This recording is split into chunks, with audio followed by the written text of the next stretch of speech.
It started early this morning. Well, the Cowboys are just focused on signing their own guys for the most part, despite opening up cap space. Nothing big is coming, said the beat writers. And as free agent negotiations got underway officially this morning, there was a big collective wah, wah, wah out of Cowboys Nation. I guess the last 10 minutes is breaking. Josina Anderson, Dante Fowler Jr. and the Cowboys approaching some sort of an agreement to continue their relationship. So it's not going to be fruitless. The fruits just won't be as big and as impactful as you had hoped for. So the question is out there. Truckwreck.com fan text is open, 877-881-1053. Can you still summon the confidence to believe? How close are you to full-on apathy? Full-on apathy is a 0. Cowboys crunch first confidence is a 10. Where are you? As lots of deals are popping off. We want to hear from the GBag Nationals. What would you say to Jerry if you could right now, Brian? How confident are you?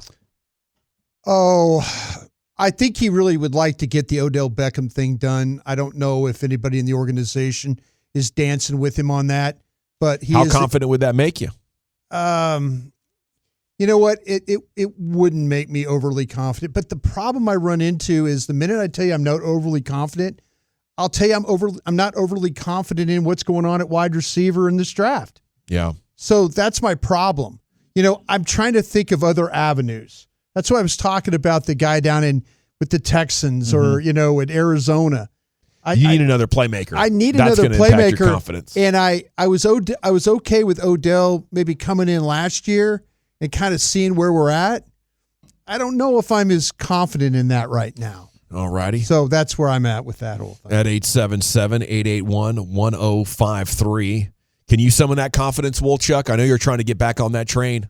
Look, I can summon confidence based on the landscape of the conference in which you play in.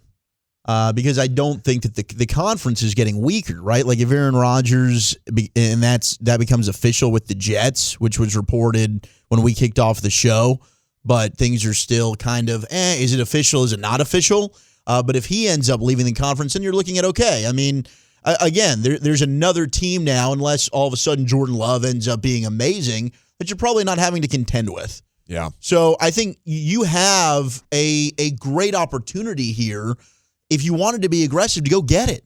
But no, they don't do that. They don't operate this way. Unfortunately, it doesn't take great quarterbacks to beat you in the playoffs, whether it's Jared Goff or Jimmy Garoppolo or Brock Purdy. 254 with the sad text says being a Boys fan is like being a kid with a deadbeat dad. You get excited when he's supposed to come get you, but he never shows up. Oh, that hurts. He's apathetic. Dawson, I'm confident we will win the East just because the Eagles' defense is depleted. I'm confident in that. I am. I think I'm one of the few guys at the station picking the Cowboys to win this division. But winning the division isn't nearly good enough. You need to believe that it's possible. And more so than ever, my confidence is depleted. Okay, could we get Hopkins? Like Hopkins would change it, but in order to do that, the organization has to shift mentally into being a little bit more aggressive version of what we've seen so far. So the truckwreck.com fan text is open. I do want to believe, I used to do this fun bit called Cowboy Gavin where I'd talk about getting up on my trusty steed and riding through the dang village, rousting everybody out of bed like I'm a damn patriot, Paul Revere or something, trying to alert people, listen, this is real. This is not the old Cowboys, but we've seen it under Tony Romo and we've seen it under Dak Prescott now. This organization gets complacent. They get stale. I think Jerry and Steven are building a team just to make the playoffs, and that's an approach that worked great from like 2005 to 2012. There was a very interesting era where teams hadn't quite figured out how to ride the wave of the salary cap. And if you could just get into the playoffs, you had about as good of a chance as others. But now teams are more flexible. The trade market has absolutely exploded over the last 5 years. You used to not be able to trade for jack squat in the middle of the season. Now you can. And teams with weaknesses are able to address them in very impactful ways. How about Von Miller and Odell Beckham Jr. on a contender right now? The Cowboys don't do anything like that. Not in free agency when they have a chance, and then not in the second chance when it comes to the trade deadline. So, the real contenders are adding 2 to 4 legit pieces in their go-for-it years, while the Cowboys are sitting here and subjecting you to Groundhog's Day hell as a Cowboy fan. And I'm done. And I'm done believing. I think I relate a lot to Mike Bassick, who's like, yeah, I want to see him win. And if they do win, it's going to be amazing. But I don't expect it, and I can no longer get disappointed because I've accepted what the Joneses have decided to make us every offseason. Yeah, I want to push back on you, but it is difficult to do. It is difficult to do. Now, I'm not even as confident as you are that they'll go out there and win the division. I still think the Eagles, and they're getting Jason Kelce, their center, back. He announced today. So I think their offense is still going to be one of the best in the sport, and then they'll probably figure out some things defensively. But Chief, the Cowboys are going to have good offense and good defense. How are the Eagles going to have good defense? That's hoping right now, isn't it? Yeah, it is. It is hoping a little bit, but I don't know. I guess I just trust Howie Roseman to if they need to trade for a player or whatever it may be, like he is in a different mindset of adding talent than what the Cowboys are in. The Cowboys are going to depend a ton on a draft class. I mean, that's what they're going to do. They're going to bring back a Fowler. Hopefully they bring back a Donovan Wilson or a Van Der Esch, but maybe they don't. And then, okay, how are we going to get better? We're going to depend on a home run draft, which is impossible. And not only that, but a home run draft that is impacting my team in year one.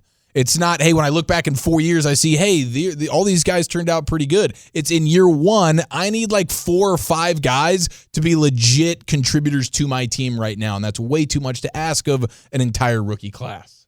And they do a good job with drafting. I mean, like their first-round picks, they usually hit at a very, very high rate. Like outside of Taco Charlton, they do an excellent job, and they find a Deron Bland who will come in and contribute. But other than Jalen Tolbert, it was pretty successful. Yeah, right? It was. Right, that's the point, though. And what did it result in? And I think what their attitude is, they still believe in Jalen Tolbert. That's the thing. I think when you start to talk about wide receivers and going and get guys and all that, they're thinking like, well, Gallup will, we get Gallup past this injury thing he was dealing with. That's sinful to still believe in Tolbert. Yeah, but that's what they do. You're right. That's what you have to do when the only way if you're sitting improve in that, your team is in the draft. Yeah, if you're sitting in that chair, and I understand what you're saying, but if you're sitting in that chair, you're thinking like, man, we did a lot of work on this guy. Did it work out, for us this year? No, but I don't think they've given up on him. Yeah. And I think that's where they, when we want them to go do, that's where they're sitting there like, wait a minute, we still got this guy we picked in the 3rd round. And I go, it sounds criminal. It really, really does. But to them, it's like, no, there was people that were very critical of CeeDee Lamb. Sure. You remember? I mean, we were all kind of like, man, is this guy really guys a one? Can change their trajectory. Right. But I'm just trying to say. You can't bank on it, though. No, you can't plan for him to be good. No, they bank on their draft being really good. Yeah. The way they operate, they really bank on their draft and being shout good. out to Will McClay and the scouts, because usually they do a good job. But I think it has been proven in their lack of championship success, right? Yeah. That's not the only way to go about it. And that's why that they are being held back from succeeding and going further in the postseason. They will argue, though, that they made a step from being in the wild card game to being in the divisional game. They'll make that as an argument. Well, there's progress. Okay. That's I mean, if you were to sit down and have a beer with those guys, Will McClay or Jerry, whoever, they would say, yeah, but you say they won 25 games in 2 years. Impressive. And the Niners have done a lot of winning, too, and they just paid a bunch of money for one of the best defensive tackles in the sport, adding to a defensive line that's already one of the best, if not the best in the sport. Every time that's what you have. That's your competition. Christian McCaffrey, come on. I'm just telling you, every time I've ever asked about cap space, I've always heard it's gone. Yeah, no, it's gone. And it's good to understand Don't look at it. It's not. We don't have cap space. We don't. And that's the thing about it, and that's the way it's their choice. It's their choice to operate like that. Exactly. Yeah. And as fans, you could be frustrated about it, but that's the way that they operate. Well, it's become so obvious. I'm going to continue to hope that every offseason is another chance for them to change. At one point, they were freewheeling and dealing out there, and they switched conservative. We were awful drafting. In the early 2000s, we were so bad at drafting that Jerry had to spend money. Yeah. Because we were so bad at it. Well, they weren't bad at drafting when they added Charles Haley and then Deion Sanders. They had drafted pretty dang well. Pre-cap? Am I right about that, though? Right as the cap was coming into play. Good point. Good counter. I mean, I'm not trying to... You're caping for your guys over there well, Brian.